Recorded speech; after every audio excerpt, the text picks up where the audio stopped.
minutes and I felt the sun. It was marvelous, and it was warm. I heard that's going to change, but it's January, folks, so we got to get through it. Well, I think all of us know where the bathrooms are, right? Out the back, double doors, to the left, hallway to the right. There's also a water dispenser there with cups if you want water. And afterward, if you need help getting to your car, we have our parking guys. They have flashlights, and they'll be happy to help you get there. All right? Sunday before the lecture time, which is 2 to 5, before 2 and after 5, you can purchase tinctures and candles and books that the Wellards have brought. And tomorrow, we have the lecture during our normal divine service hour, okay? So there will be preliminaries, like opening hymn, offering, children's story, those kind of things. So if you really want to kind of skip that part, that's fine. The lecture will start somewhere between 11:15 and 11:30. So if you prefer just to slip in around that time, that's absolutely fine with us. Otherwise, feel free to be here at 10:50 and enjoy the whole thing, okay? And then almost every Saturday after our service, we have lunch downstairs, a vegetarian lunch. And we would be thrilled to have you stay if you have the time and want to stay and eat with us, okay? So that's tomorrow after the service. And then Sunday, again, it's 2 to 5. And Dr. Wellard said right before our intermission tonight, he'll give us a little overview of what tomorrow's lecture will be about and Sunday, what we'll be doing on Sunday. Okay, so that'll be very interesting. And that is all the announcements I need to make. So let's pray and we can get started learning about how to avoid getting cancer or taking care of it if we get it, right? Good evening, everyone. I want to share something before I pray. We have what you call lifestyle centers. Someone came to me and they're having tests done and they don't know exactly what's going on, but we have what you call lifestyle centers, and you stay there for 2 weeks and they put you on a plant-based diet that's high with antioxidants and phytochemicals. But the first 2 days, they detoxify your body. And if you were battling cancer, we're going to talk about cancer tonight. They do fever treatments. They get the body temperature in a tub of water. They get your body temperature up to 105 degrees. They have an ice helmet on your head to protect your brain. They give you oxygen, but cancer cannot survive in that kind of temperature. So they get your body temperature up to 104, 105, and they maintain it for 20 minutes. They put you in a hyperbaric chamber. They do all sorts of things, powerful herbs. But Eden Valley has a 65% success rate in curing cancer. It's amazing what they're doing. So if it's not too far advanced, we just had two ladies that went through it. One was battling pancreatic cancer, and she was there 2 weeks. And her tumor in her pancreas was 4.6 centimeters. Just in 2 weeks when she got back, she was retested, and the tumor went to 3.4 centimeters. Over a centimeter it shrunk through the fever treatment, through powerful herbs, and she's continuing that. So that's good news. Anyways, it's called Eden Valley Lifestyle Center. You can get on the internet and look at it. We have one in California called Weimar, and we have Wildwood and UG Pines. And so anyways, I just thought if you're interested, I believe the best one is Eden Valley. They're very, very aggressive. They have a herbologist there. And through a plant-based diet that's high with phytochemicals and antioxidants, detoxifying the body, and different herbs and sweating out the garbage in your tissues. They have amazing results. But let's pray. Father, thank you that you love us with an infinite love. We want to thank you that you are not only concerned about our eternal salvation, spending all eternity with you, but you want us to have quality life. And so you have given us this knowledge, this information on how we can better take care of the bodies that you have entrusted to us. We pray for Dr. Wellard, that you would anoint his mind now with the Holy Spirit, use him in a mighty way to be a blessing to us all. We thank you in Jesus' name. Amen.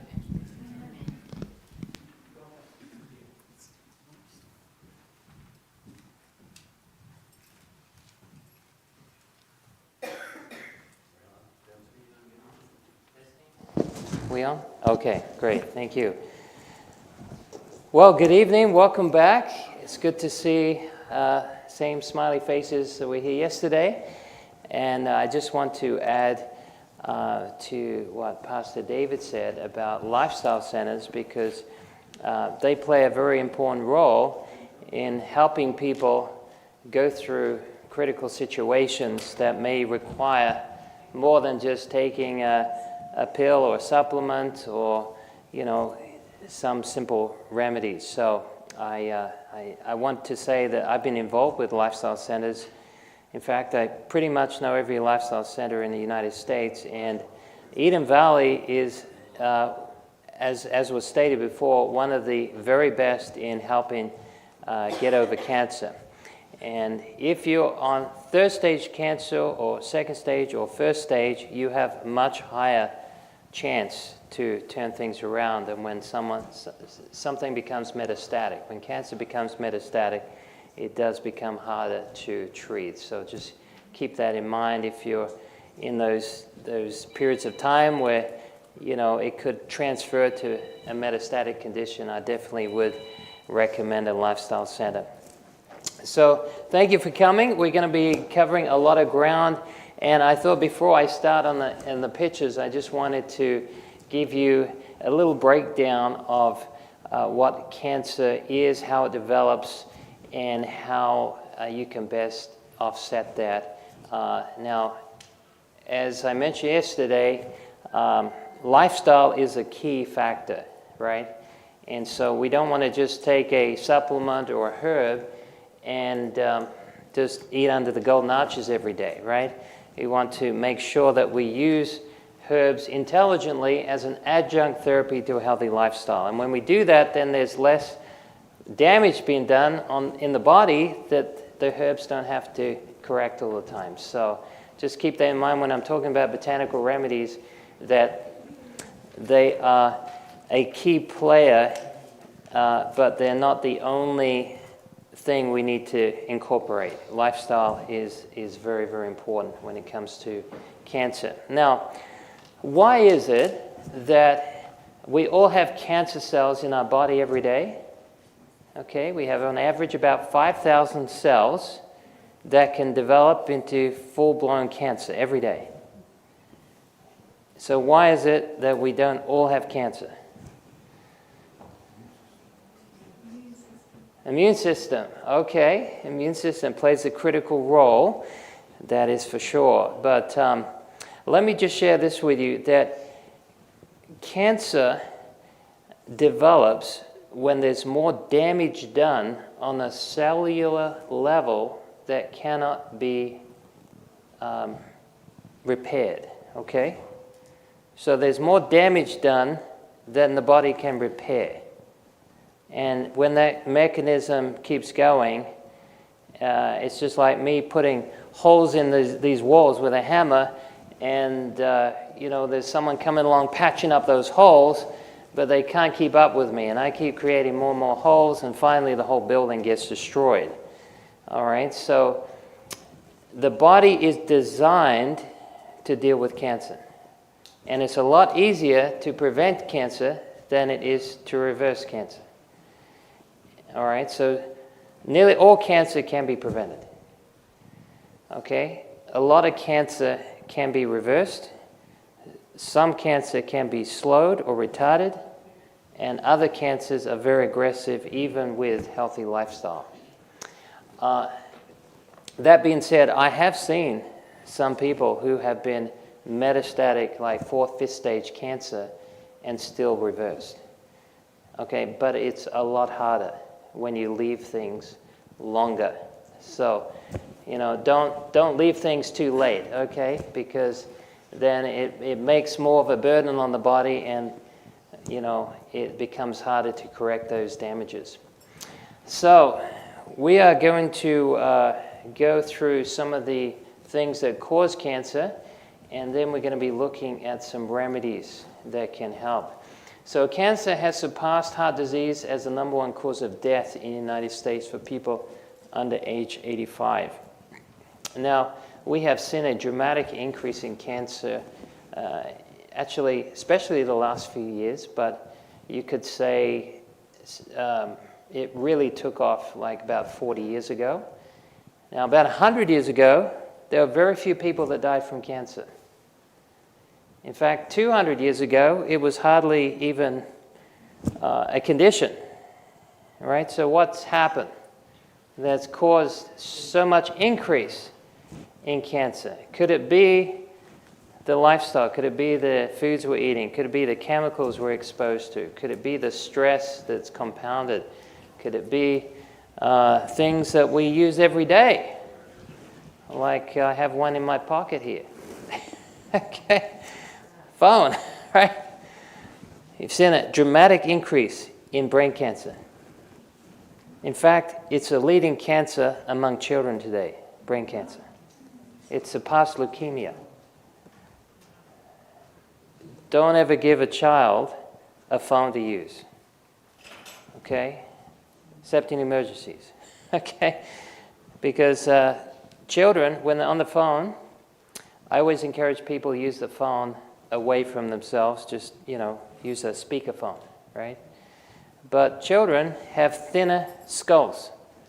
Your cranium protects you against radiation damage. And so when you put a phone up to your ear, as a young person, it can actually heat the brain all the way to the other side. So brain cancers are taking off. Anyway, that's just one thing. There's many, many things we're dealing with today that are leading to cancer. And as we get older, guess what? Things slow down, don't they? Things start to become more vulnerable. In fact, our DNA is more vulnerable as we get older. There's more spelling mistakes that can happen in our DNA. And hey, I learned this a few years ago. This is amazing.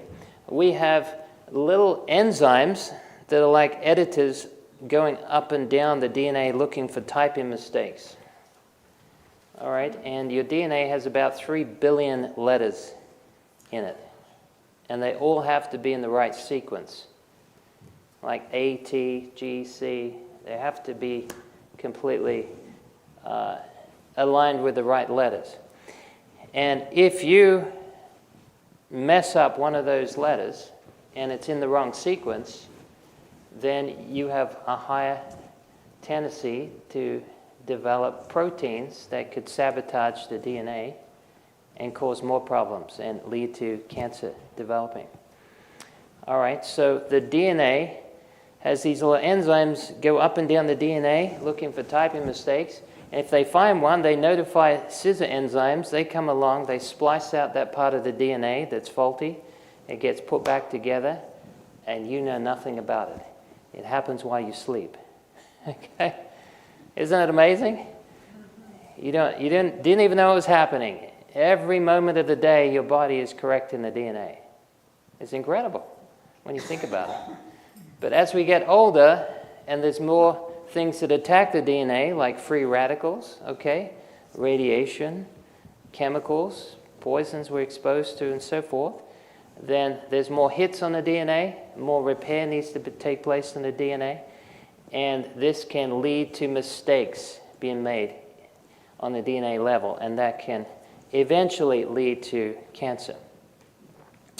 So as we get older, our blood slows down, our nerves slow down, thoughts slow down, digestion slows down, the immune system slows down, all right? And so we're more vulnerable. And so cancer is something we have to keep a watchful guard against, especially as we hit 60s and 70s. That's often when cancer starts to step in. Malnutrition. You know, we are the most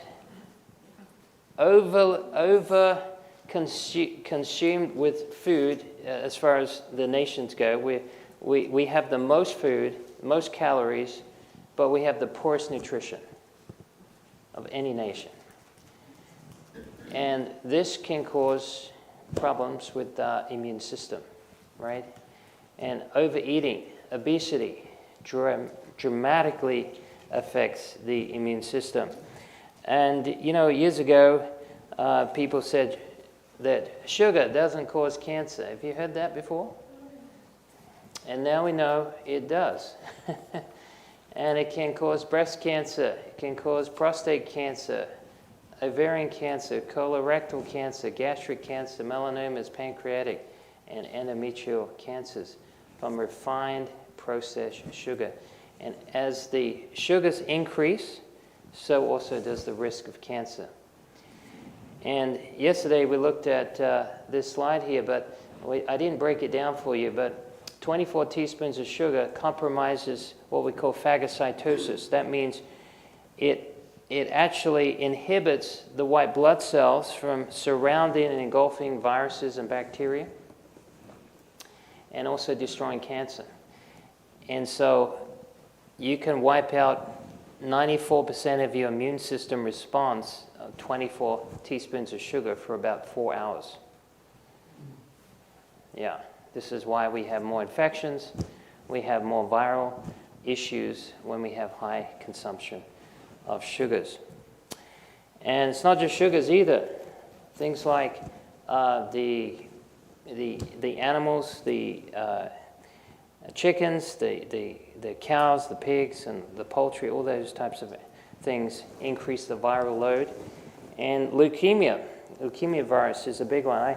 I remember years ago I had some studies from a pathology professor, and they tried to find a chicken, a free-range chicken that didn't have leukemia virus.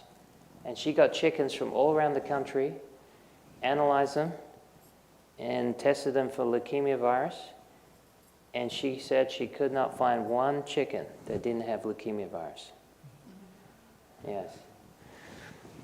And yeah, it's in eggs, it's in poultry.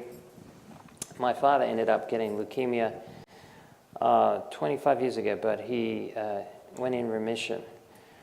But animal products are part of that equation. Because remember yesterday we talked about endocrine disruptors, and a lot of the cattle, a lot of the animals are given growth hormones, right? In fact, when you eat meat that's from the store, they won't sell it to you unless it's at least 28 days old. So when it's 28 days old, it's basically breaking down the DNA of the tissue. So if you ate meat directly after you killed an animal, it would be very tough. It's very tough to eat. But we call it tender meat when it's meat that is 28 days, 30 days old. And so it's soft, easy to break down because the actin, the myosin, the protein fibers are decayed. So you're getting decayed flesh with broken down DNA fragments. And that goes in your system and affects your DNA. Isn't it amazing that any of us are still alive today? I don't know how many dead chickens I ate when I grew up, and pigs and lambs, and I don't know. My mother used to give me liver sometimes, and I thought, oh boy, this is, and she told me it was good for me. And you know, you don't realize as a young person, like, where these things come from. They come from stores. They don't come from real animals, right? If you thought about it, you wouldn't eat it. But animal products increasing the risk for prostate cancer, okay, especially red meats and dairy products. Just one serving of red meat with a glass of milk a day increase your risk of prostate cancer 200%. All right, so, and meat alone just increases your prostate cancer about 66%. Oh, here we go, here. All right. All right. What about cheese? Is that good stuff? Cheese. You've heard of non-Hodgkin lymphoma? Yes, this can increase that. It takes about 10 liters of milk to make 1 liter of cheese. And do you know how many bacteria they allow in milk? 2 million bacteria per cubic millimeter of milk. And so you concentrate that by 10, making cheese. Now, this is what we have in the stores, okay? If you maybe have your own, you're making your own cheese at home. In fact, my wife makes cheese. She makes, ever tried cashew cheese? Yeah, cashew cheese. You get some cashews with some lemon juice, a little bit of yeast flakes, and pimentos, and a little bit of salt. It makes a great cheese. Yeah, we have it on my wife, occasionally she makes a pizza with this cheese, and it really tastes wonderful. Maybe one day we'll come back and make one. I'll bring my wife to make a cheese for you. But it's out of this world. Anytime you see something that is bad for you, you see, the Lord doesn't want to leave a vacuum there, so you just replace it with something better. That's the principle, right?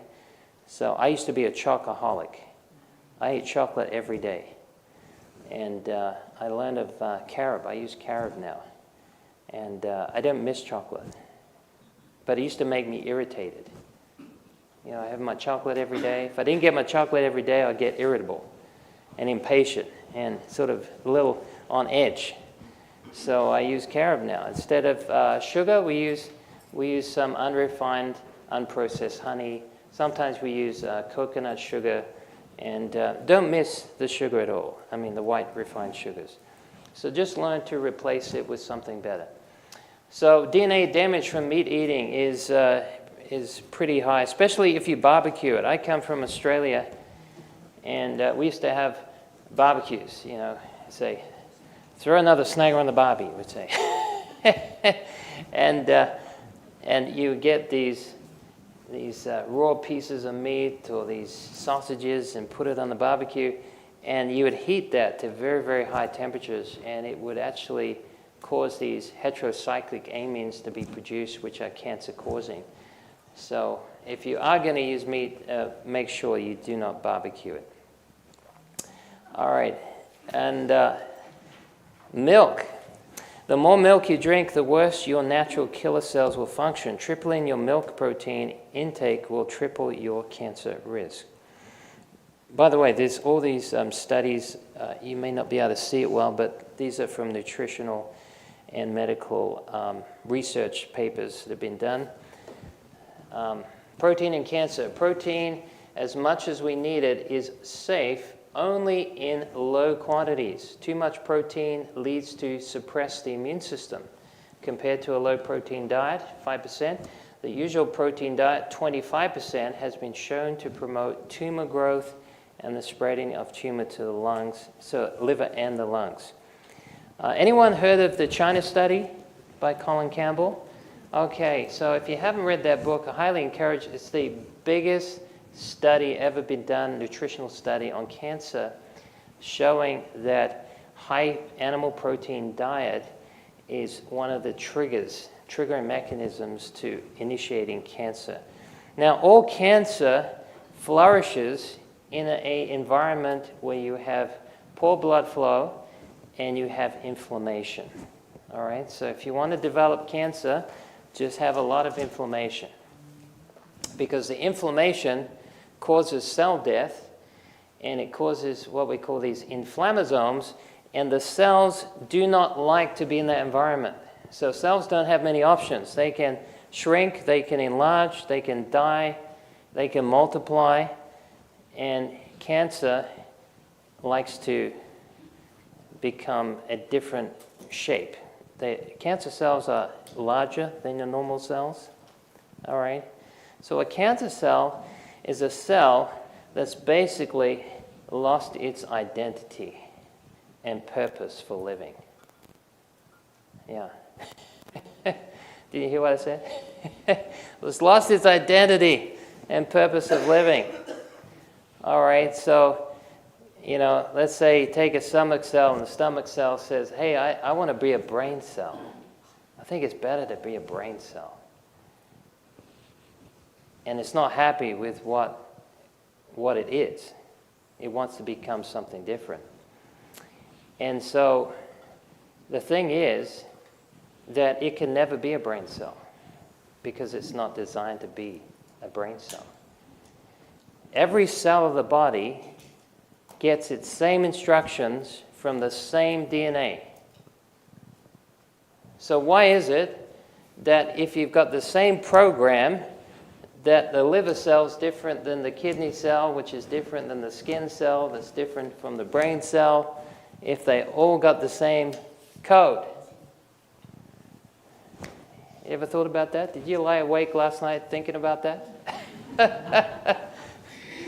Because, you see, they can only read a small portion of the book. You see? They can only read that section that relates to them. They can't read other sections of the book. So there's only genes in the DNA that those cells can get the coding for. They don't read the whole book, the whole DNA. That's why they're all different. Are you happy you're the way that you are? Are you glad to be you? Are you trying to be someone else? Yes. Is it a trick question? No, it's not a trick question.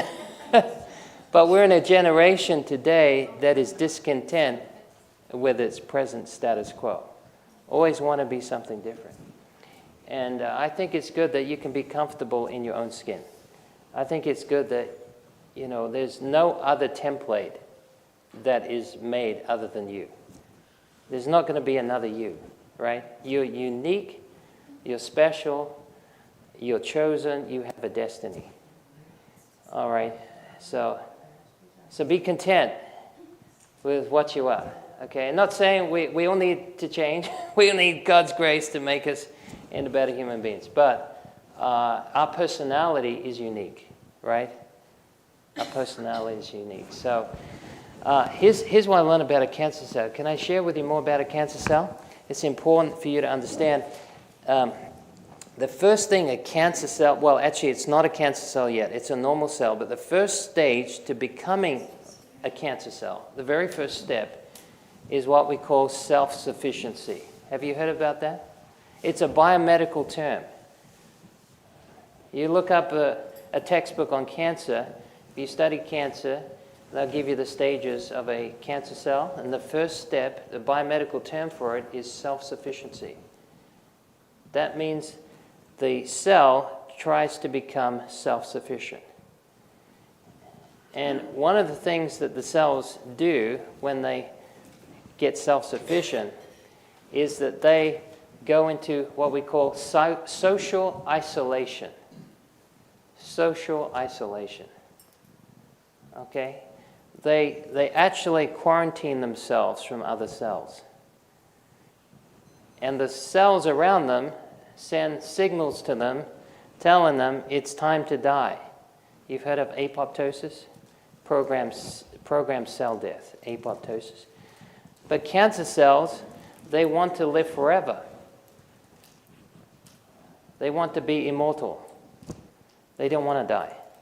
They want to live in their state of discontent. Okay? So when we had, you remember that condition, that disease that was going around like 4 or 5 years ago? Remember that one? I don't know if we're going to be live here, so I'm trying to be a little cryptic here, but you remember that condition that was going around?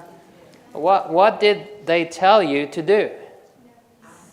I don't go near. other people. You could kill grandma.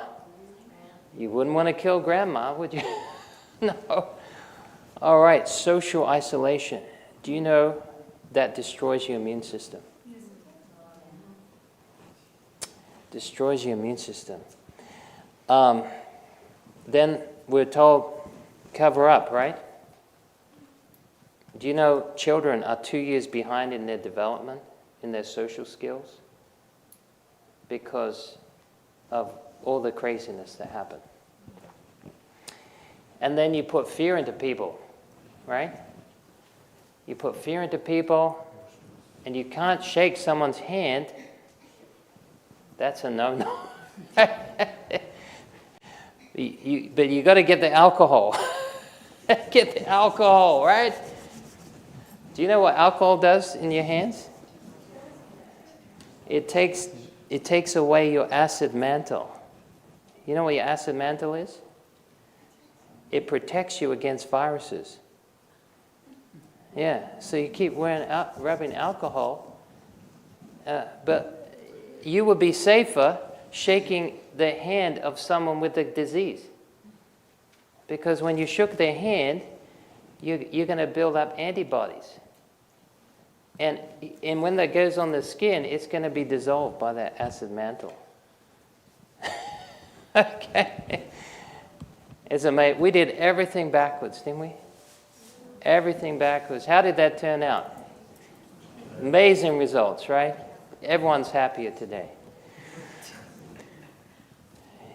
Yes, and at 6 feet, the virus just drops dead. Just right in the middle of there, he just drops dead, and especially by the checkout. Go by the checkout. Man, I don't know who cleaned those viruses off the floor, but I'm telling you. Yeah, they're smart little guys, aren't they? Yes.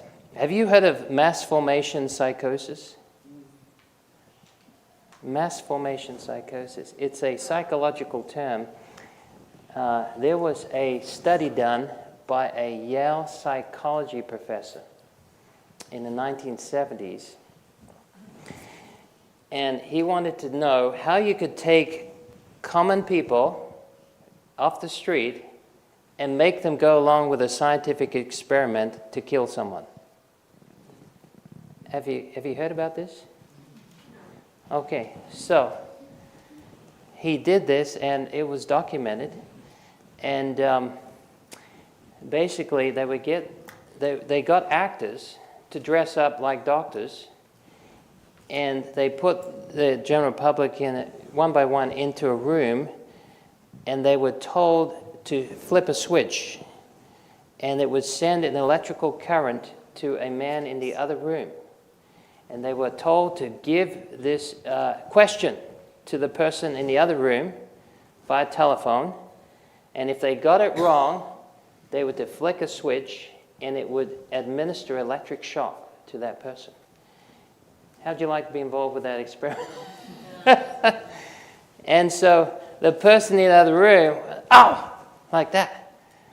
And then they would say another question, and then they would up the electric volts. So it would start maybe at 40 volts, and then we'd go to 80 volts, 160 volts, up to 400 volts. You know, 400 volts can kill you. And they found that 50% of the people were willing to administer a lethal dose of electricity to a person in the other room. Complete stranger. Yes. And they did this repeatedly, this experiment. They found similar results. And there was two main reasons people went along with it. One was because the person wore a white coat. They were a person of authority. Okay? Second was that the doctor said he would take personal responsibility. You get the picture here? Okay. All right. So if you can transfer personal responsibility to someone else, and they're in a position of authority and respect, then you're willing to go along with another,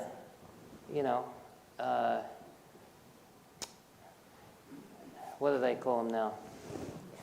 Auschwitz, camp, like genocide experiment, right? So we need to make sure that we don't follow the masses, because the masses have people in positions of authority and respect and check out our brains. God does not want us to check out our brains. All right? This is very dangerous. And if you put people in enough fear, you can turn them in that direction.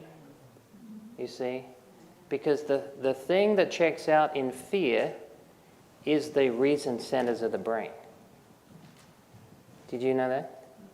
When you are afraid, the reason centers of the brain get sidelined, which means you're in a situation where you're out of control. The first thing you do when you're out of control is what? You try to control your environment, right? You try to control your environment. That's why when people are drowning in the water, the lifeguards are taught to knock them out in the water. Did you know that? Because if they don't knock them out, they will drown them out of fear. All right? So, don't make decisions out of fear. And a lot of people I see with cancer, they make decisions out of fear. And when you make decisions out of fear, then guess what happens? Your immune system plummets. Yes. It's an antagonist to serotonin. Serotonin is that good feeling, that peace hormone we have. When things are going well, when you're at peace, you have serotonin. Okay? When you have stress, you have things like cortisol, adrenaline, noradrenaline. Okay? So these are often counteractive of each other. So, anyway, that's a little side note. Don't make decisions out of fear, because the Bible says fear has torment. It torments us. Milk and insulin-like growth factors. I talked yesterday about recombinant bovine growth hormone. It's still given to cattle today. It can cause cancer. It's in a lot of our dairy, a lot of our cattle. It's in that, and they inject these hormones into the cattle to produce more milk. And it's incredible how much milk these cows can produce in such a short time. And that goes into your body and elevates your risk of cancer. So we have insulin receptor cancer, especially in the breast. Okay, and these growth hormones and high estrogen levels, they push this growth to happen, especially in the breast tissue.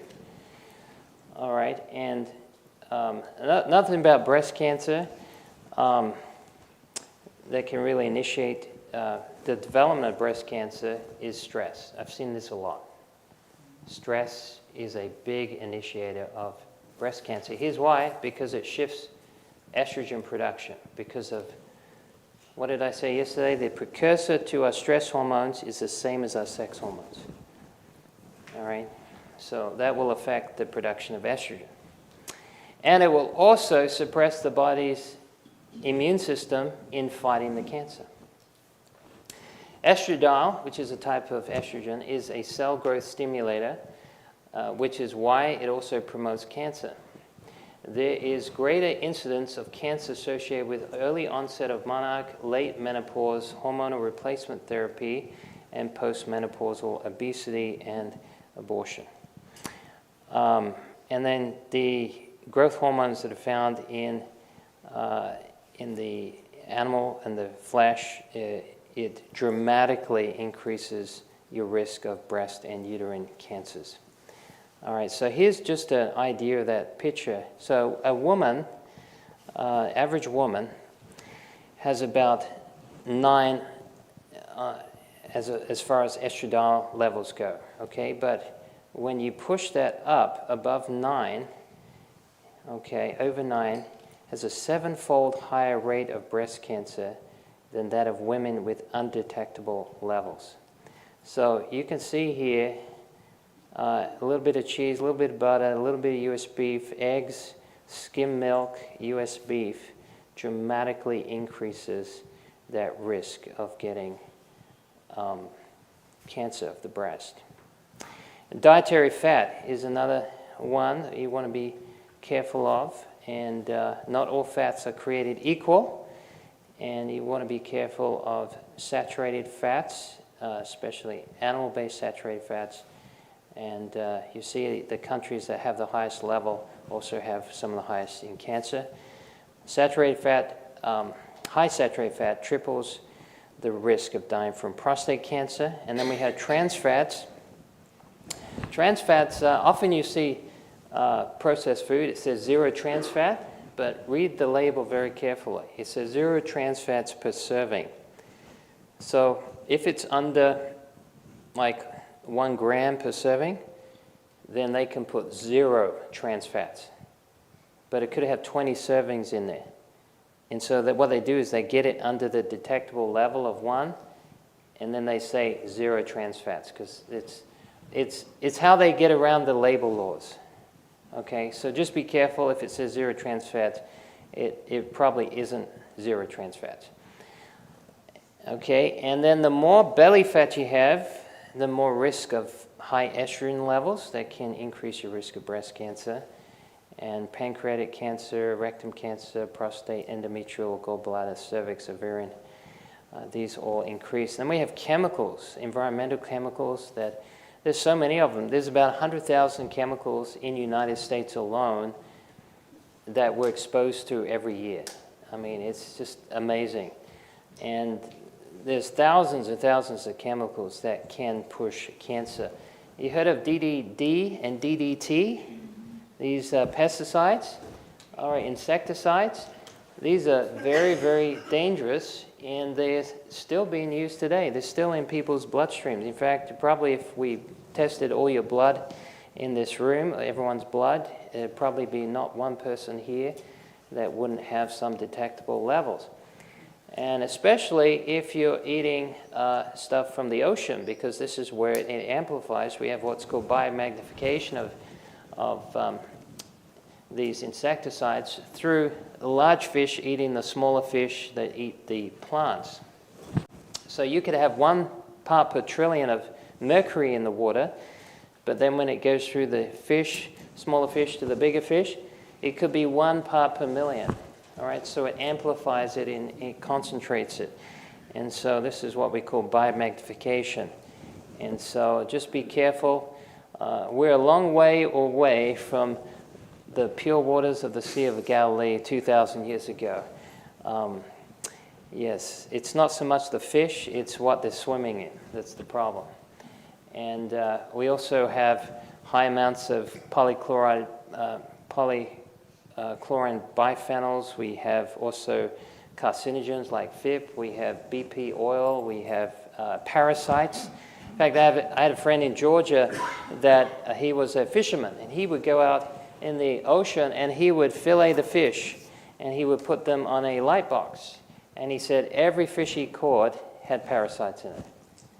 All right, and even when you cook the fish, it leaves behind the antigen, and it can cause allergies to occur. And DNA breaks. This is what happens when you have so many things like free radicals that are occurring in the body that are being released, causing destruction to the bonds of the DNA, making them more vulnerable and causing more alterations in the DNA. Alterations, should I say, in the DNA. And then we have caffeine. Do you know caffeine can put microscopic holes in the DNA, can also interfere with repairing of the DNA, and it can increase your risk of ovarian cancer and even breast cancer. So just be aware of that, especially combined with a high-fat diet. And tobacco, 1/3 of all cancer in the United States is caused by tobacco. And it doesn't have to be even first-hand smoke. It can be second-hand smoke. It can even, have you heard of third-hand smoke? Where it sticks to furniture, and you can, it especially affects the young people, and especially babies. There's about 6,000 SIDS deaths every year in the United States that is contributed to by second-hand smoke or third-hand smoke. So be careful about tobacco. I don't know how they can make it any more addictive and toxic. There's about 3,000 chemicals in each cigarette. And they purposely make it so it is addictive. And I've given stop smoking seminars, and it is actually the hardest thing to give up. There are people on marijuana, on heroin, that have an easier time quitting than people on tobacco. It's very, very addictive. So if this is the most preventable way to offset cancer is just quitting smoking. So 1/3 of all cancer deaths in the United States are from smoking. The other third is from nutrition or lack thereof. And then the other third is all the other causes combined, whether it be stress, radiation, environmental toxins, traumas, all the other things that go into that. Alcohol is another big one. And if you know someone with colon cancer, suggest this. Try going on a 2 meal a day program. All right, that will decrease your risk of colon cancer. All right, our colons are full of all kinds of putrefying matter nowadays. And as I said yesterday, should be going to have a bowel movement at least twice a day. At least twice a day. And it shouldn't be to the point where you're straining, right? Some people have hernia from constipation. Did you know that? They push so hard, it can cause severe strain. Some people, it can also strain their heart as well.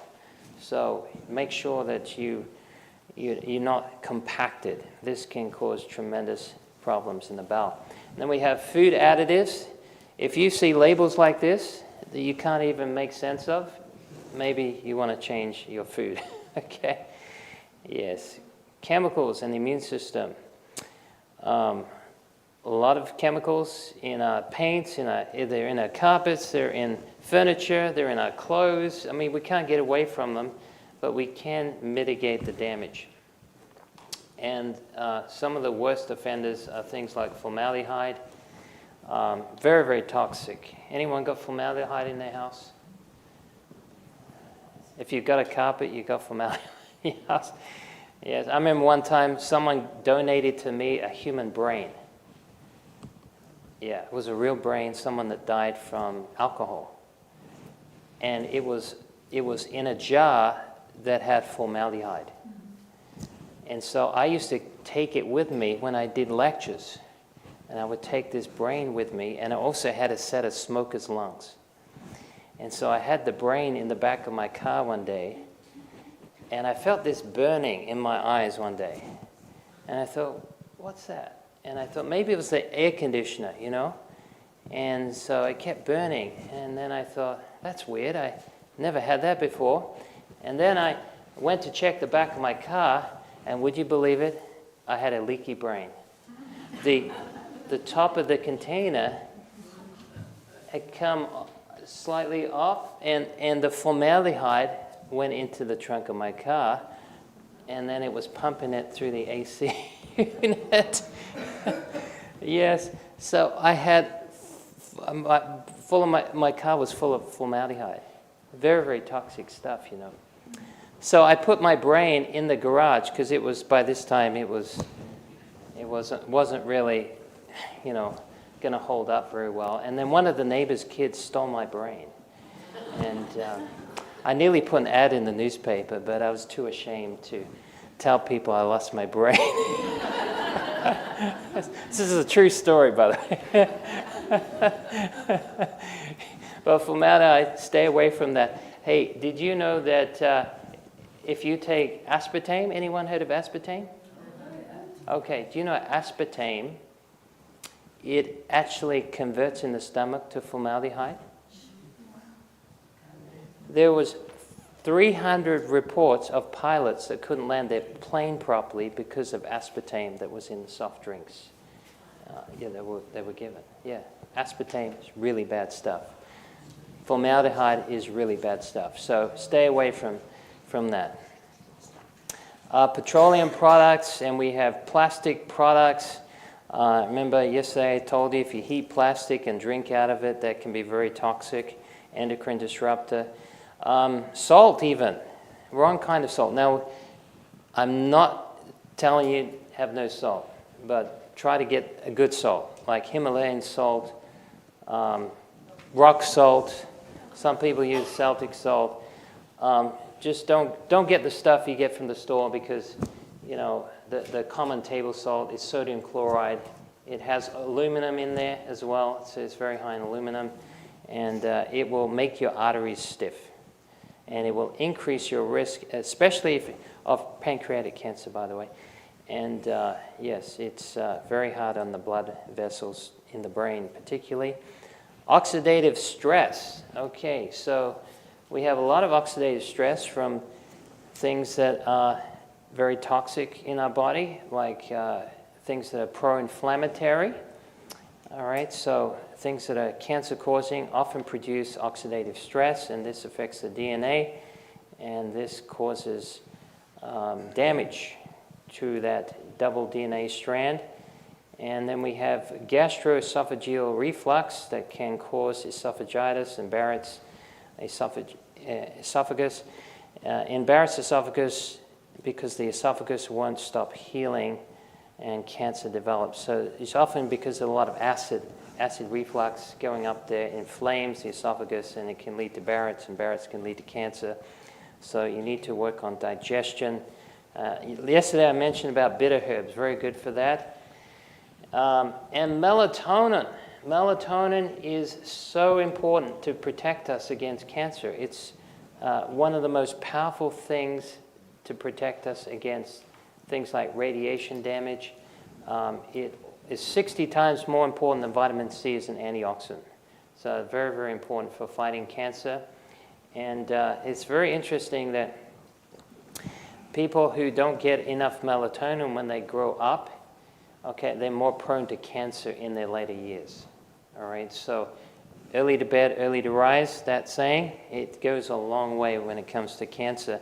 And this is one of the reasons, not the only reason, but one of the reasons why children are developing faster, sexual development, because of a lack of melatonin, and they have bright lights. You know, it's only been, 150 years since we've had electricity. You know, we weren't used to bright lights at night, and this is why God gives us a sunset. It's a graduated contrast of the sunlight going over the horizon, and it takes about an hour for your melatonin to kick in after you switch off all the lights. It takes about an hour. All right, so personality. What about personality, stress, and cancer? In a 10-year follow-up study in which personality, smoking, drinking, and other medical diseases were considered, people with greater stress from poor interpersonal skills had a 40% higher death rate from cancer. Okay, so that's very interesting. Interpersonal skills. This one is amazing. This was a study done on anger. No one here gets angry, right? No? We're good. So this is for other people. This is talking about the person sitting next to you, by the way. All right, so a 5-minute outburst of anger can suppress the immune system for 5 hours. A 5-minute outburst of anger can suppress the immune system for 5 hours. Hey, do you want to know another? The flip side of that? The flip side of that is if you have 1 minute of laughter a day, it will stimulate your immune system for 24 hours. Yeah, 1 minute of laughter. Is that good? Everyone want to laugh for a minute? Okay. We're going to boost up our immune system, right? So this goes a long way into that verse that says, "Don't let the sun go down on your wrath."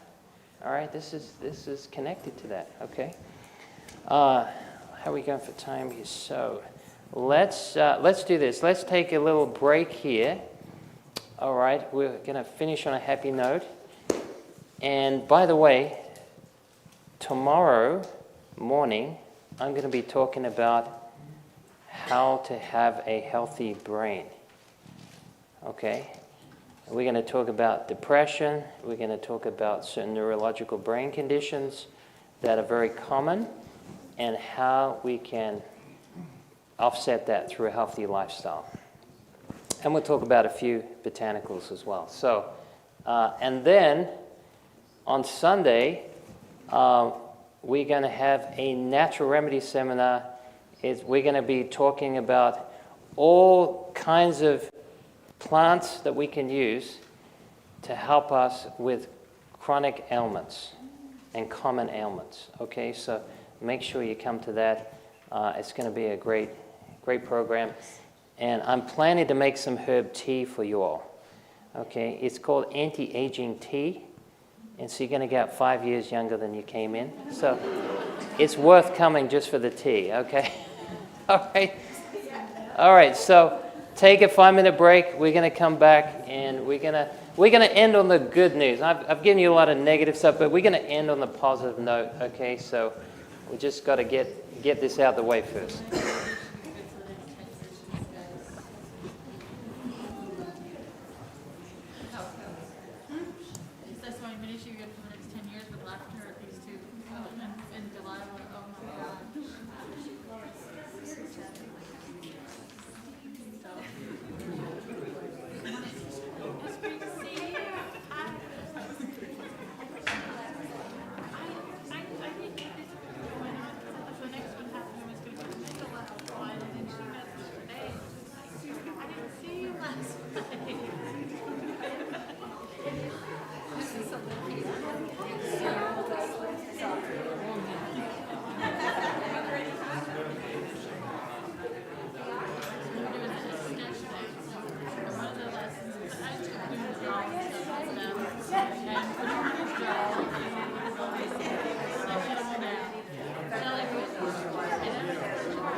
But she had her hair color, and I just,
Okay. All right. We'll continue. So, hopefully, we'll give you some answers now. All right. So, I like this quote from the book. It's a beautiful book on health. If you haven't got it, highly recommend it. Ministry of Healing. It says, the only hope of better things is in the education of the people in right principles.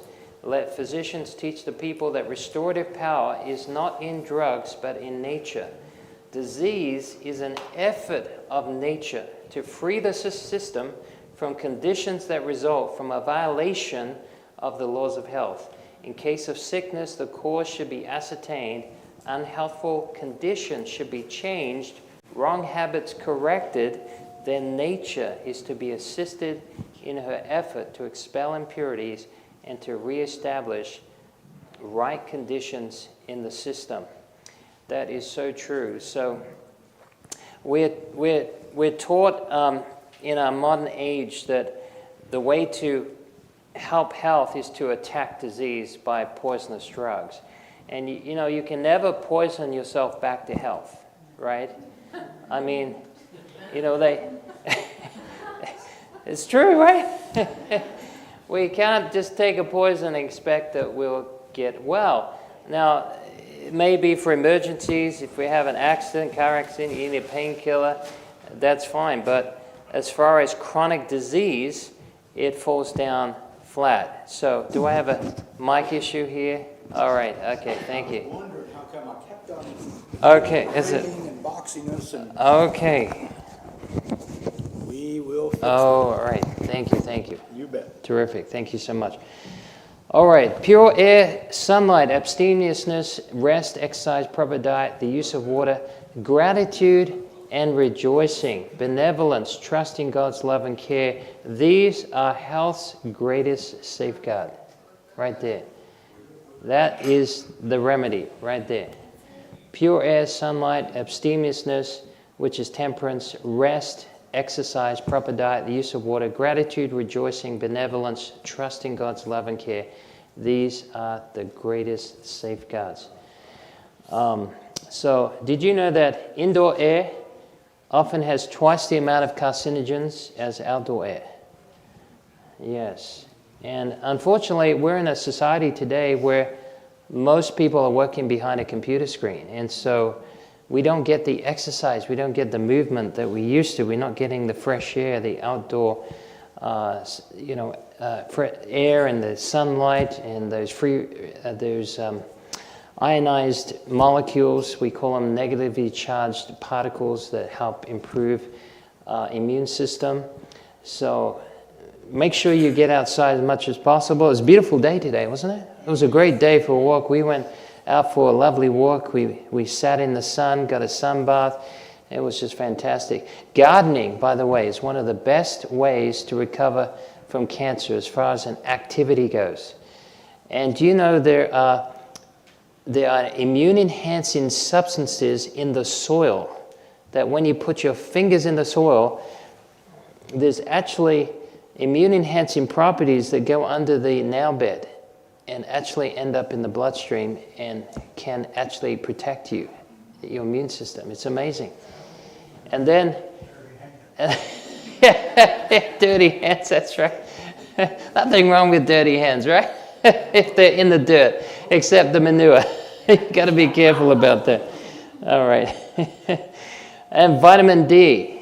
Vitamin D is very important. I said yesterday, try to get your vitamin D levels above 50. This time of year, vitamin D is plummeting, and this is often why we have more challenges with our immune system. And smoking. Look, don't try to quit smoking, just quit smoking, okay? Don't try to do it incrementally. If you have any hope of giving up smoking, if anyone here is addicted to smoking, I'll give you a little tip. You will never quit smoking unless you resolve to stop smoking, unless your mind is set and you don't leave any avenue whereby you will succumb to it. So you have to close every door. See, the mind is designed so it's just like water rushing down a hill, it will take the path of least resistance. And unless you purpose in your heart that you will not allow any possibility for you to enter into a temptation, you're going to keep going in that temptation, right? So, in fact, Jesus said, pray that you enter not into temptation, because when you enter into temptation, you've already lost. Okay? The way you stay on the winning side is not placing yourself in a position you know you're going to be tempted. Now, if temptation comes your way unexpectedly, that's a different story, but just don't place yourself where you know you're going to be tempted. Anyone here heard of caloric restriction? Okay, this is fantastic for DNA repair, okay? And so if you want to go on a 2-meal-a-day program, this will help your DNA to be repaired faster, okay? Just skip a meal every day, and better to skip the meal at night than skip the morning. And this will give your body time to repair itself. Now, the Okinawans, they have 40% fewer calories than Americans. And they have 80% fewer breast and prostate cancers, 50% fewer ovarian and colon cancers. So this is key, actually, for long life. You know, there are many overlaps with people that have long life, but there's one thing that's consistent with everyone that lives 100 or longer, and that is they don't eat very much. I've never seen someone over 100 that eats a lot of food. I've seen people that eat not very good food and live very long lives because of temperance. And I'm saying it would be better to eat good food and be temperate. You'll have a longer life than someone that doesn't. But this is a key when it comes to long life, is temperance and decreasing your calories. You know, as we get older, our bodies produce less hydrochloric acid. Do you know why that happens? Because we don't need to eat as much. That's right. You don't need to eat as much, so you don't need so much acid. Now, some people, they need more acid because they have abused their bodies in certain ways that may require, or they have irregular food habits. If you're going to eat on time every day. Eat consistently on time, same time every day, if at all possible. This will really help you. And don't eat under stress. Because when you eat under stress, stress will shut down your digestive system. Okay? Has anyone here heard of orthorexia? Orthorexia. You've heard of anorexia? Okay, people starve themselves to death. Well, orthorexia, ortho means straight. If you go and see an orthodontist, they're going to straighten your teeth, okay? Ortho means straight or correct. Okay, orthorexia means someone who has an unhealthful obsession of right eating. You ever met people like that? An unhealthful obsession of right eating. Okay, so be careful about this, because some people get so anxious about what they eat that they don't hardly eat at all, and they restrict and restrict and restrict to the point there's nothing else to eat. Okay? And when you do that, you become more and more anxious about what you eat, and that creates more and more problems with your digestion, which creates more and more allergies to foods that you eat. And you end up starving yourself to death. Yes, so you remember in the beginning, in the book of Genesis, it says when the serpent beguiled Eve, he said, has not God said you can eat everything in the garden? You remember that?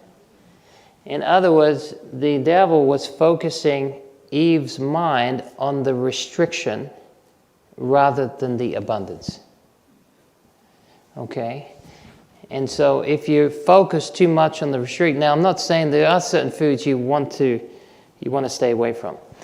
But with the things that God has given us to eat, whether it be fruits or vegetables or grains or nuts or legumes or seeds or beans, things like that, we can eat freely of those things, okay? But if you have an allergic reaction, you may want to stay away for a time. But here's the thing, don't get too restrictive with your diet, because then you could be missing out on a lot of nutritional elements, and it's not healthy for the mind or the body. So just be careful about that. All right. Let me share with you something I learned along the way. I learned this from another physiology professor. Anyone heard of the P53 gene? P53 gene, it helps with apoptosis, which is programmed cell death. So a cancer cell does not want to die. It wants to live forever, right? And so the P53 gene, it actually helps initiate apoptosis. So the cell actually dies. And that's a good thing, because the cells need to be replaced. Okay, well, here's what I learned.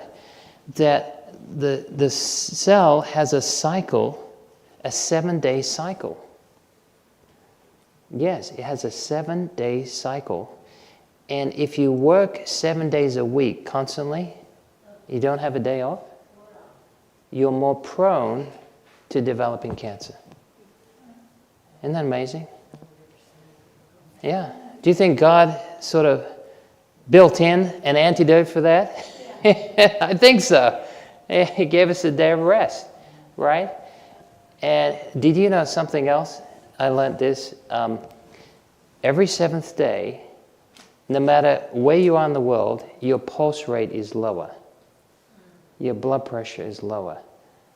Doesn't matter what religion, wherever you are in the world, on the 7th day, your heart's more at rest. Isn't that amazing? Yeah, I think that's absolutely amazing. So, we don't have a lot of time here, and I realized that I didn't talk fast enough. Okay, so sleep, very important. If you lack sleep, too much sleep, cancer can develop. I talked about this last night. 7 to 8 hours is optimum. And be careful about disturbing your circadian rhythm. And, I meet a lot of people that have what we call graveyard shifts, swing shifts, okay? Very hard on the body, okay? If you're going to work at night, schedule a nap in the morning and be consistent. But these swing shifts where you work one night, you're off the next night, you work the next night, that type of thing, is the worst thing for your circadian rhythms, for your hormones. Takes, on average, 12 to 14 years off your life. Just your longevity is just chopped. You won't enjoy retirement, believe me. And so this interferes with your hormones, and this causes stress, and it's not worth the sacrifice. Okay, so just be aware of that.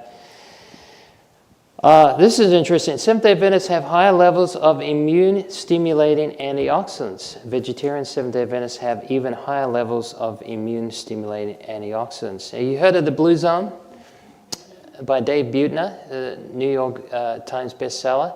He went around the world trying to find who were the longest living, healthiest people, and he ended up finding them in the United States, in Loma Linda. Okay?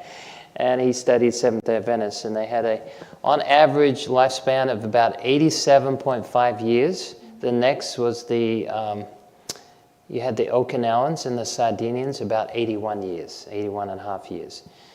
So it's amazing, because they were from all different people groups, and they had an average of 6 years longer lifespan. The U.S. government has spent over $5 million researching Adventist health. Exercise is key in helping because of circulation. And as I mentioned yesterday, perfect health depends on perfect circulation. And if you want to help recover any condition, no matter what it is, you just increase blood flow. That's how your body recovers. So exercise. I'm sorry, I'm going to have to fly through a lot of these. So, antioxidants are essential. All right, so load up. If you've got cancer or you know someone that's got cancer, get them to eat half of their food, just fruits and vegetables. Half of their food every day, fruits and vegetables. And then have a handful of nuts, have some whole organic grains, and beans are excellent for cancer as well. Beans, legumes. Avoid things like refined seed oils, okay? Refined seed oils. They're very hard on the body, and they're not good for the blood. They're not good for the immune system, and especially the liver. So antioxidants are very good for fighting cancer, fresh fruits and vegetables. And if at all possible, I know it's hard to do this, but if at all possible, grow your own. Grow your own. This is really important. And citrus fruits. Citrus fruits don't have so much pesticides as your, what we call the dirty dozen, your grapes, your pears and apples and your strawberries, your plums, your peaches, that type of thing. The thin membrane fruit. Kiwi is excellent to protect the DNA, so also is pineapple. Who likes pineapple? Yeah, good stuff, isn't it? We used to grow, we had a property in the Philippines. We had 3,000 pineapples, and every day used to go outside, just pick a pineapple. We could go and get mangoes. We had papaya. You pick them off the tree and you cut them, and there's seed that's just germinating inside of it. It's just amazing. Jackfruit. We had some passion fruit, bananas. It was like 20 different kinds of fruit we had. And we came back here and the fruit's like rubber. Yeah. You know, it's just terrible stuff. You go to the tropics, that's where you get your real fruit. Go to Jamaica, go to some of these Asian countries. They're absolutely amazing. Because a lot of our fruit, unfortunately, it's put in cold storage, like apples. The average age of an apple is at least a year, sometimes up to 2 years in cold storage before it's even, gets to your table. So, unfortunately, a lot is to do with money. And, it's hard to waste a lot of fruit if you're a farmer, so you just have it in cold storage for a long period of time, but you don't get the antioxidants that you need. You don't get the nutrition that you need. So try to at least grow something. Grow something in your backyard. Whether you can even grow in your home, actually. If you've seen people grow in their home, they grow tomatoes, they grow strawberries, all kinds of things. If you have the right lighting and you know how to do it, you can actually have a lot of food grown in a very small amount of space. Broccoli is another excellent one for cancer. It's got sulforaphane, which is proven to be anti-cancerous, helpful for eliminating toxins. And also cabbage. If you've got stomach ulcer or stomach cancer, cabbage is an excellent one to use. Cauliflower, broccoli, cabbage, we've gone over these. Onion and garlic is amazing. Garlic is such a powerful medicine. It's antiviral, it's antibacterial, it's antifungal, it's antisocial. So take it with friends, and if you want a social distance, just take lots of garlic. Okay. Yeah, it's very good for your garlic. Very powerful, and very good for the heart too, and it thins the blood. It helps with a lot of cancers. Spinach is another one. All your red vegetables, carrots, your squash, your pumpkin. These are excellent sources of vitamins and minerals. Radishes, I don't like those, but I like these, beets. Very good source of nitric oxide. It's a vasodilator. Very good for the liver, by the way. It's very healthy. It's got tremendous amounts of minerals in there. You can grow this virtually anywhere as long as you got enough boron in your soil. Peppers, this is fantastic. Red peppers. Capsicums, excellent for certain cancers. Legumes, soy, racing through these, sorry for sake of time. Soy has a lot of phytoestrogens that can protect us against fake estrogens. And then fiber is very good, especially for ladies. It helps eliminate toxins out of the body, helps lower cholesterol. It helps in the intestinal flora that helps with absorption of nutrition. These are some excellent grains. If you get whole wheat, just make sure it's organic because there's a lot of GMO wheat out there. Olive oil, unfortunately most olive oil in the store is not true olive oil. It's been adulterated, so just make sure. If it's real olive oil, it's usually green. It's got a little sediment in there, and it's not clear. If it's really clear like this, then it's a good chance it's not. Omega-3 fatty acids, very good for helping protect us against inflammation, and very good for the brain as well. So highly recommend this. Yeah, getting back to, in the end we go back to the beginning, don't we? Right? The way God designed it to be. Let me give you, because I'm getting short of time here, there are certain herbs that can be very beneficial to cancer. Now there are different herbs for different cancers, but there are some herbs that I use for virtually every cancer. So one of those is turmeric root. Turmeric root, because turmeric root is the best anti-inflammatory. And as far as cancer goes, the best cancer that has been shown to be helped by turmeric root is bowel cancer. But it's excellent for pancreatic cancer. It's very, very helpful for all other types of cancers because inflammation is what is feeding cancer, okay, what develops cancer. So that's one I often use. Also, many times I try to help the liver as well with cancer because you've got to help the organs of detoxification. All right, so the liver bears the brunt of a lot of poisons. Everything we eat, everything we drink goes through the liver. All your medications go through the liver.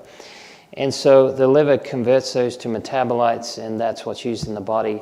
But the liver is a very robust organ. It can be destroyed up to 90%, still grow back. But it's a silent sufferer. You don't usually notice your liver unless there's severe liver issues going on. And so I highly recommend milk thistle. Highly recommend milk thistle. If you can't get milk thistle, another one you can use is dandelion root. Dandelion root is extremely good for not only the liver but also the kidneys. It's very good for nutritional support for the body, especially vitamin A, C, and E. It's also excellent for helping with the bowel and peristalsis of the bowel, and also increases hydrochloric acid production. It's helpful for the skin. It's helpful for increasing bile flow and bile release. And so it's also high in potassium. So if you have excess fluid, it will flush out that. So it's very good for the heart as well. And we've used this for many different situations. If you have ascites, if you have pitted edema, and if you have digestive issues, dandelion is also another excellent one. Now, another herb we like to use to help build up the nutrition and to keep the blood in a good, healthy state is red clover. Red clover, trifolium pratense, is an excellent herb to take. Now, if people have heavy metals that could cause cancer, then we often use chlorella, or we use cilantro in combination. Chlorella and cilantro. These chelate and help take down the cadmium, they take down the lead, they can help lower the mercury and aluminum, which are very, very toxic to the system. All right. So those are a lot of herbs we use for all kinds of cancer. There are some specific cancers, like if you have lung cancer, we often recommend lungwort, very good for lung cancer. If it's prostate cancer, we often recommend the sal palmetto or pau d'arco and red clover in a combination. If it's digestive cancer, we often recommend digestive bitters to help with digestion in combination with turmeric root. It works really well to get the digestive system back in good shape. Anyway, those are some excellent herbs to take. So with cancer, you want to stimulate the immune system. So we often use things that do that, like astragalus root, Oregon grape root, echinacea, golden seal. Those are excellent for the immune system. And then another thing you want to do is work on the microbiome. You want to work on the intestinal flora, make sure you've got good, proper digestion. You got good circulation. Okay, so here's some herbs to help with circulation. One is cayenne pepper. Cayenne pepper is our go-to herb for circulation. And another one, if you can't get cayenne, get some ginger. Ginger is one of the best herbs to help. It's a diaphoretic herb. It will increase sweating.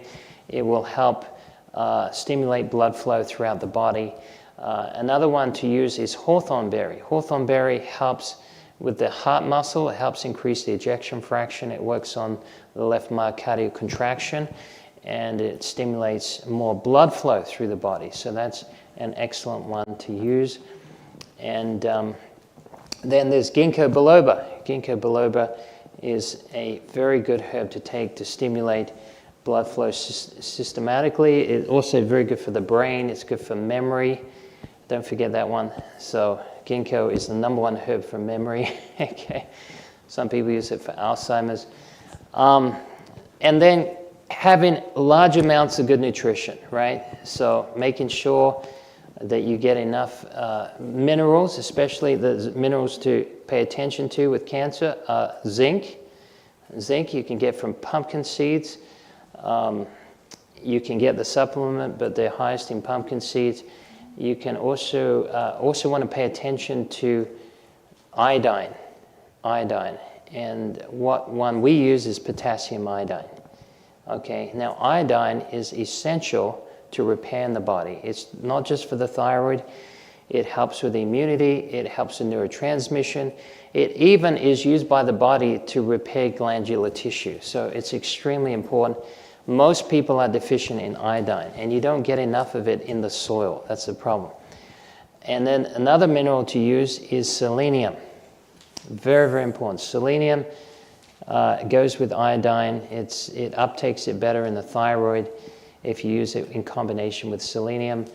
And then your vitamins that are the major vitamins you want is vitamin C and D. Those in particular are very important. So we often use camu powder. Have you heard of camu? Camu comes from a fruit in the Amazon. You can't actually buy it on Amazon, but it comes from the jungle of Amazon. And it's got more vitamin C in 1 teaspoon than the whole bag of oranges. So vitamin C is a powerful anti-cancer vitamin, okay? And then you want to get your vitamin D levels up, okay? So getting out in the sun, you could take a supplement if you have little exposure to the sun. And so those are your most important ones when it comes to fighting cancer, okay? And my time is up. I'm so sorry. My time is up. 8 o'clock. It's gone 8 o'clock.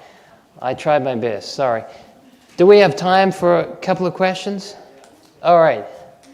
Do we have any questions related to cancer? Any questions related to cancer? Okay. I would like to share something I learned from Dr. Agatha Thrash at a lifestyle center. You know, we're in a room, it has formaldehyde in the carpeting, you get chemicals from the paint, but you can find good plants that detoxify the air you breathe. So if you come to our house, we have about 4 or 5 plants in our family room. We have plants in our bedroom. We have plants in the kitchen. We have plants everywhere. So you can do research. What plants would you recommend? Rubber plants are the #1. Rubber plants. Yes. Corn plants, ivy plants, they're very good. So, and make sure you get sunlight coming in to kill the bacteria. I know some homes I've been to, you know, the trees are preventing the ultraviolet rays from coming into the house, Right. but it kills any virus and bacteria. So open up the windows. We sleep with our window open at night. Yeah, not very, but we get fresh air all night. Yes. So, yeah. What's the best herb for skin cancer? For skin cancer, okay, now what type of skin cancer? Melanomas? No, not melanoma yet, just the pre-cancer, Okay. Look, it depends on how aggressive the cancer is. So, when it comes to skin cancer, I don't like to take any chances. So, one of the natural remedies for skin cancer is to basically ice them off or cut them out, because we've lost some physicians who've been we've lost some really good physicians from not taking early preventative measures. So now I have seen some people who have used certain herbal things for cancer, for the skin, and I would say this, that if it's benign, if it's just, say, very small, that you've got time, then you could use some herbs for that.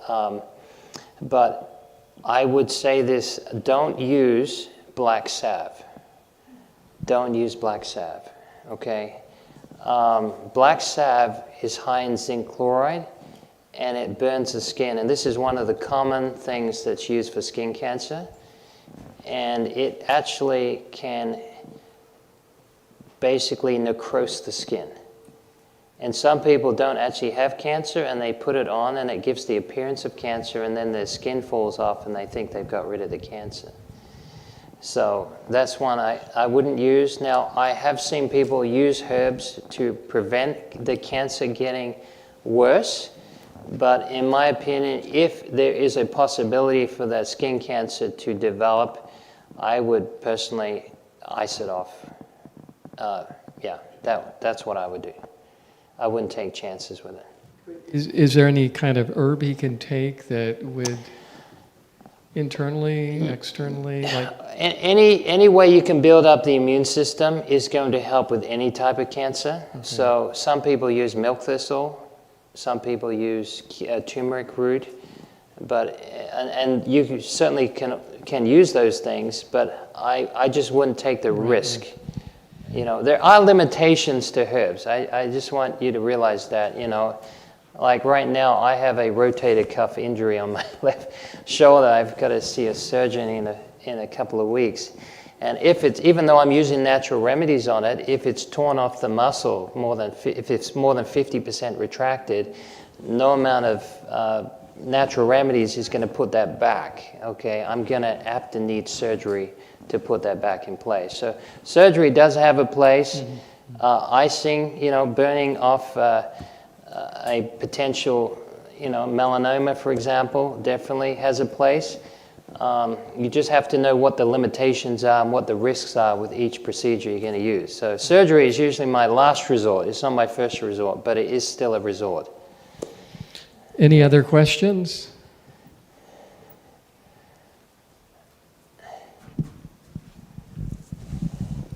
For inside air, what about using air cleaners? You mean like machines that clean Yeah, air the filters? machines that Yes, clean the air. yes, that would be fine. I have a problem with. I don't have a problem with that. In fact, many houses would be benefited by that, especially if they got mold. So 1 out of 4 homes in the United States have mold in them, and you can get air filters that can take mold out of the air. Of course, you want to deal with the mold, but sometimes the mold is very hard to get to, or you may not even be aware it's there. It's in the basement coming through the air vents. So yeah, you can definitely use some of those things. And of course, as was mentioned, having plants in, having some fresh air coming in, sunlight, those things can keep a home in a healthful state. So thank you. Any Yes, other? sir. One more question? Got one more? One more. Okay. I had asked Yeah. yesterday about the milk. Yes. You had some mention on the milk also there. It was the A1 and A2 Okay. that was talking to me Okay, yesterday. yeah. My question is about raw milk. Yes. Does that make a difference? Because I know that most of the milk Yeah. that you buy in the store is pasteurized or ultra pasteurized. That's right. That's right. So does eating raw milk help to be more nutritious? Well, it If can they're be more. grass-fed and not have any other Yeah. medications or I would not recommend milk that's not being cooked or heated in some way because of the bacterial. If you've ever been to where they milk the cows and you see the condition of the cows, and I've seen it myself personally, like they'll have pus in the milk and that goes in there. Feces goes in the milk, okay? And then they put penicillin in the milk fat sometimes to try to deal with the bacteria. It's a little risky. It's a little risky if you don't heat the milk. Yeah. So are there alternatives to? Yes, so yeah, that's a good question. I mean, we personally we stay away from dairy. We sometimes use non-GMO soy or almond milk. There's rice milk, there's oat milk. You can even make your own milk. There's cashew milk. There's a lot of good substitutes. Are you happen to have a cooking school at some Yeah, point? we have. The lady that was here last night, Marcia, she's outstanding. Uh-huh. So she's going to be coming, Okay. and I think it's on the sheet that we handed out, but she is an outstanding cook. Okay. And she is going to teach us how to make plant-based recipes that taste really good. And we'll probably have her back several times, but she doesn't live very far away. She lives in Kingsport, but outstanding cook, outstanding. Yep. All right. Well, Okay. thank Yeah, you. Yeah, we got one more. Okay, so what about producing your own milk, such as goat milk? Oh, okay, okay. Well, I mean, it's much better than what you get from the store. Yeah, I mean, you know your goats. Yes. Yes. I mean, I mean, it's completely up to you. We just try to stay away from animal milks just because there's a lot of bacteria and viral buildup, even if they're healthy. That's the only problem. But anyway, I'll leave that to you to decide. I'm sure you love your goats. Well, thank you so much for coming. I'll stay around if you have any more questions. And